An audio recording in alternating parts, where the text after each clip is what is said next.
Hello बच्चों, कैसे हैं आप। वैसे आप अच्छे ही होंगे। घर पे छुट्टियां मना रहे हैं और छुट्टियां मनाते हैं तब बच्चे अपने आप को अच्छा अनुभव करते हैं। लेकिन मनुष्य की यह प्रकृति रही है कि मनुष्य के पास में जो चीज़ होती है उसका वो महत्व नहीं समझता। जब बच्चों को स्कूल बुलाया जाता है तब बच्चे भगवान से किसी न किसी तरह से ये प्रार्थना करते हैं कि कल की छुट्टी हो जाए, एक दिन का अवकाश मिल जाए।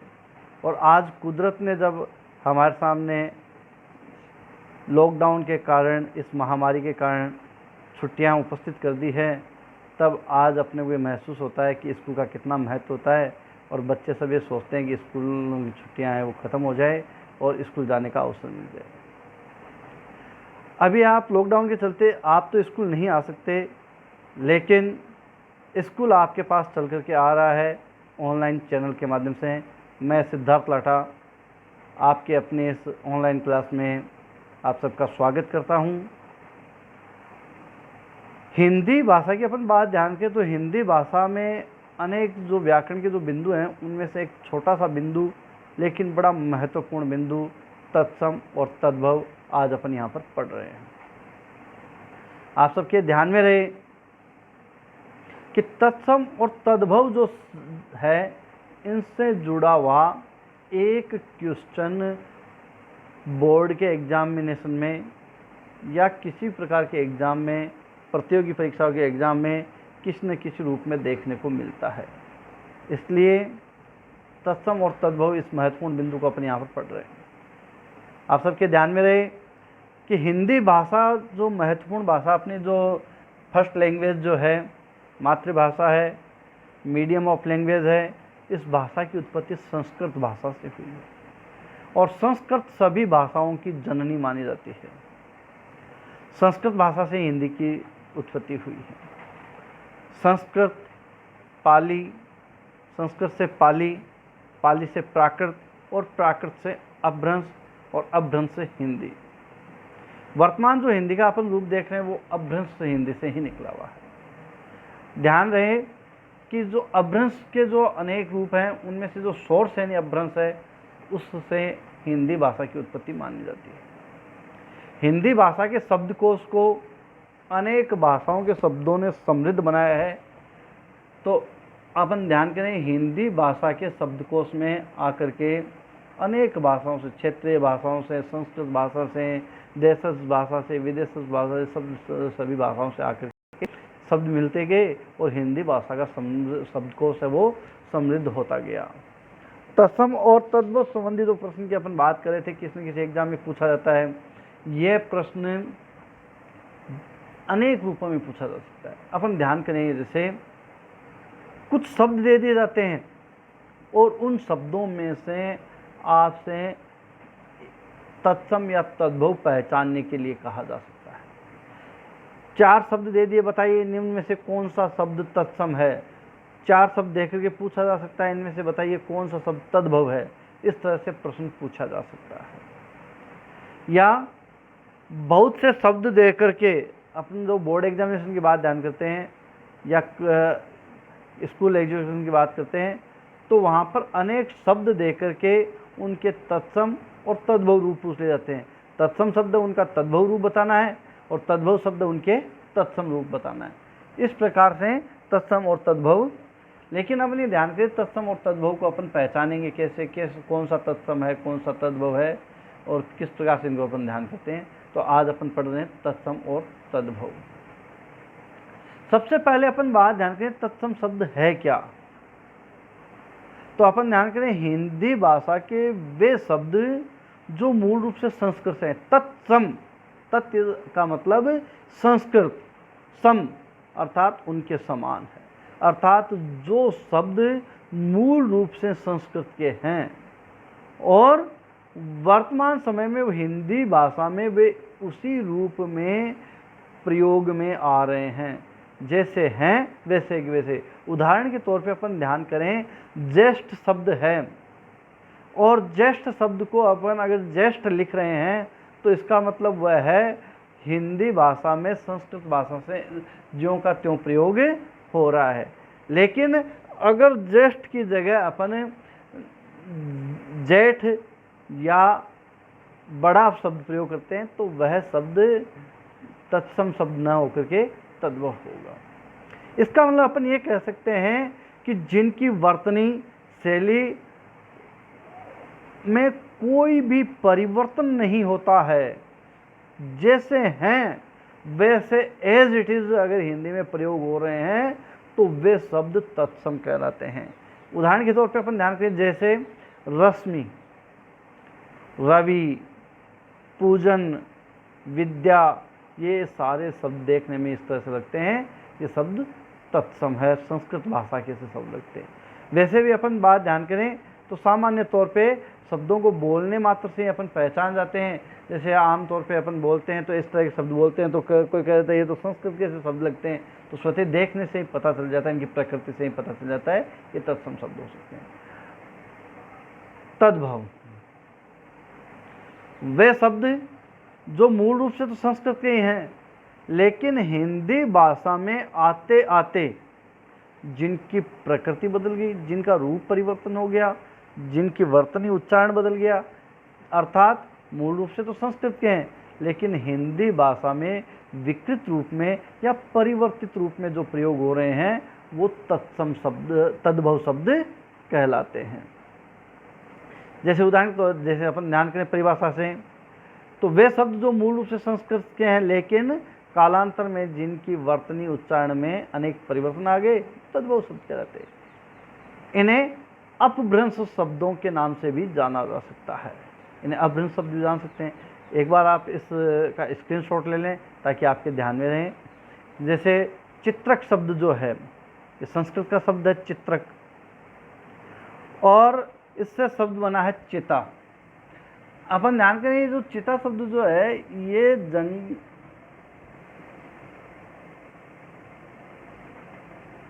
ये जो शब्द जो है चिता, ये शिकार करने वाला एक जो जानवर होता है वो चिता है,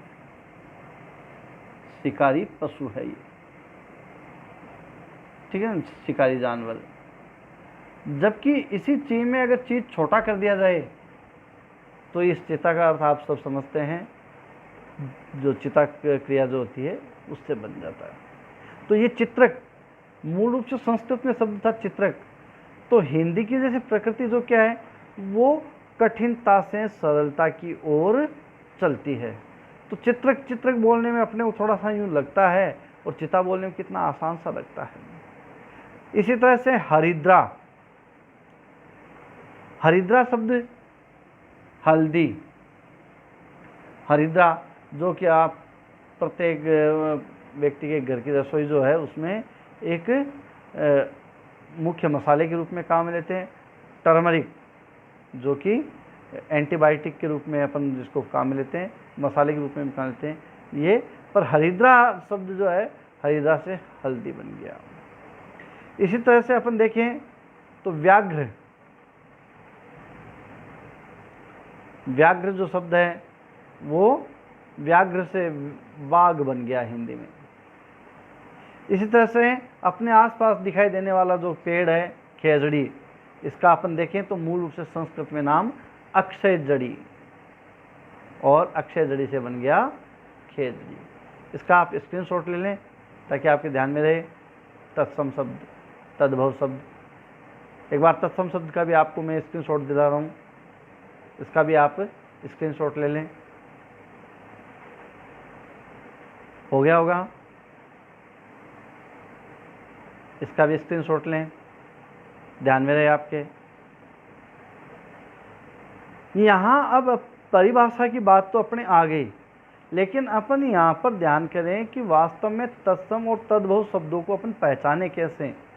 तो इनके लिए कुछ सामान्य से नियम जो हैं इनकी तरफ अपन ध्यान करते हैं, जो कि सामान्य तौर पे अपन देख सकते हैं। तत्सम और तद्भव शब्दों के पहचान के जो नियम अपन देखिए तो तत्सम शब्दों में विशेष तौर से क्षय का प्रयोग दिखाई देता है। क्षत्रिय जैसे लिखते हैं उस क्षय का प्रयोग दिखाई, जबकि तद्भव शब्दों में क्षय की जगह क्षय या क्षय का प्रयोग दिखाई देता है, विशेष तौर से क्षय या क्षय का प्रयोग दिखाई देता है। उदाहरण के तौर पे अपन देखें तो क्षीर, क्षीर जो है दूध से बनी हुई जो खीर जो होती है या दूध के लिए जो प्रयोग किया जाता है, तो क्षीर सागर जो है वह शब्द इसी से बना, तो इस क्षीर से खीर बन गया।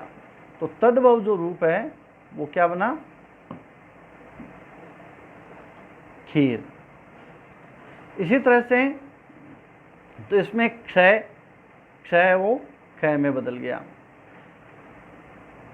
इसी दूसरा अपन देखें अक्षर, तो अक्षर से अक्षर या आखर। आज भी अपन जो आखर शब्द गांव में विशेष तौर से प्रचलन में दिखाई देता है, तो अपन उसको देख सकते हैं।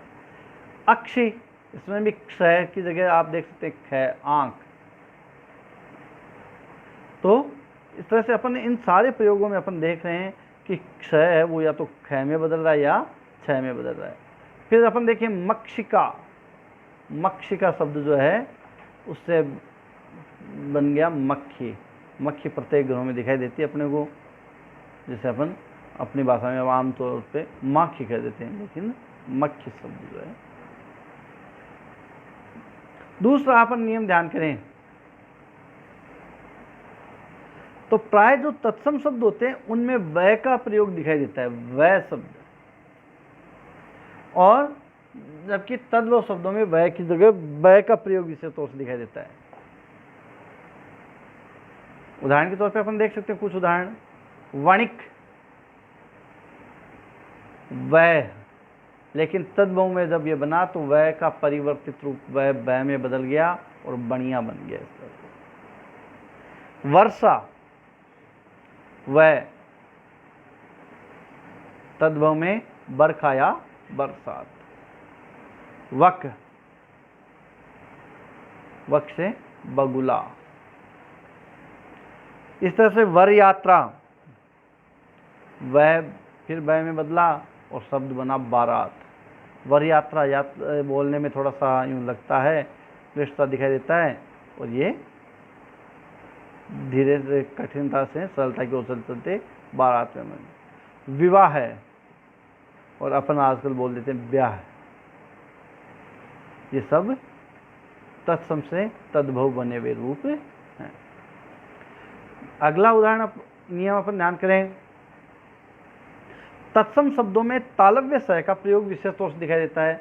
जो सह अपन ध्यान करते हैं, ये जो तीन सह अपन ने पहले ध्यान किए हैं, जिनको अपन बोलने में इस तरह से बोल देते हैं, तीनों का उच्चारण एक ही कर देते हैं, लेकिन वास्तव में ये जो सह है इसे तालव्य कहते हैं, और ये जो सह इसको अपन दंती सह कहते हैं। तो तत्सम शब्दों में तालव्य सह का प्रयोग विशेष तौर से दिखाई देता है, तो वहीं तद्भव शब्दों में दंत्य सह का प्रयोग उनकी जगह हो जाता है। जैसे श्यामल, श्यामल से सांवला।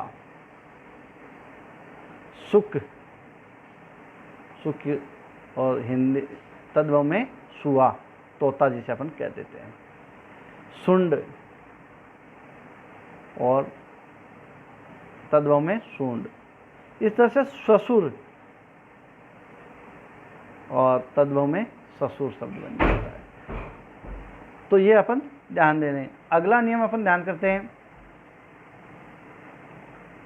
तत्सम शब्द होते हैं उनमें त्रय का प्रयोग दिखाई देता है, तो वहीं तद्भव शब्दों में त्रय की जगह तय का प्रयोग दिखाई देता है। उदाहरण के तौर पे आप देख सकते हैं रात्रि, त्रय, त्रय की जगह यहाँ पे केवल रात रह गया। राजपूत, राजपुत्र, राजपुत्र शब्द से राजपूत बन गया। तो अपन ये ध्यान करें, तो तत्सम शब्द है उनमें त्रय का, तत्सम में त्रय का प्रयोग और तद्भव में तय का प्रयोग विशेष तौर से दिखाई देता है। अगला उदाहरण अपन नियम ध्यान करें,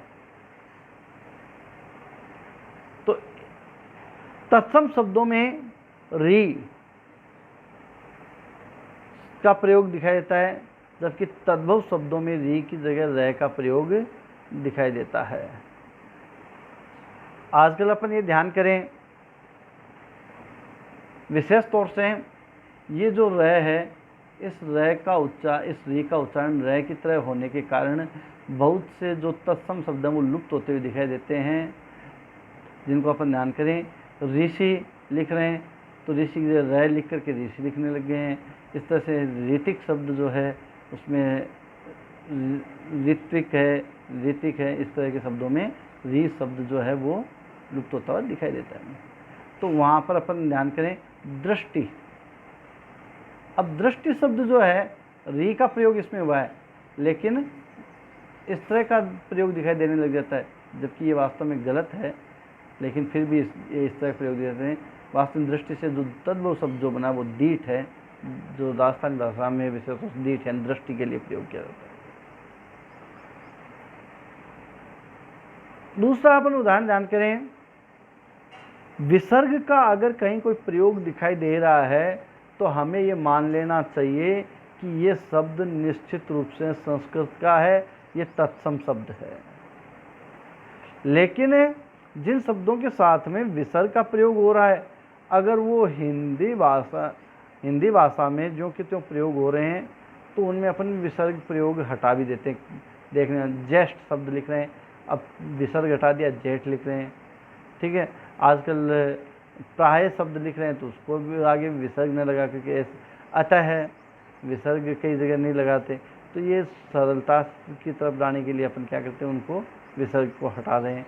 तो ये प्रयोग बदलाव आ रहा है, लेकिन वास्तव में अगर मैं विसर्ग का प्रयोग किसी में है तो अपन को पहचानने से ये शब्द संस्कृत भाषा से तत्सम शब्द है। अगला अपन नियम ध्यान करें तो तत्सम शब्दों में य का प्रयोग विशेष तौर से दिखाई देता है। य तो वहीं य की जगह तद्भव शब्दों में जय का प्रयोग दिखाई देता है। जैसे युग शब्द है जिसको जुग बोल देते हैं।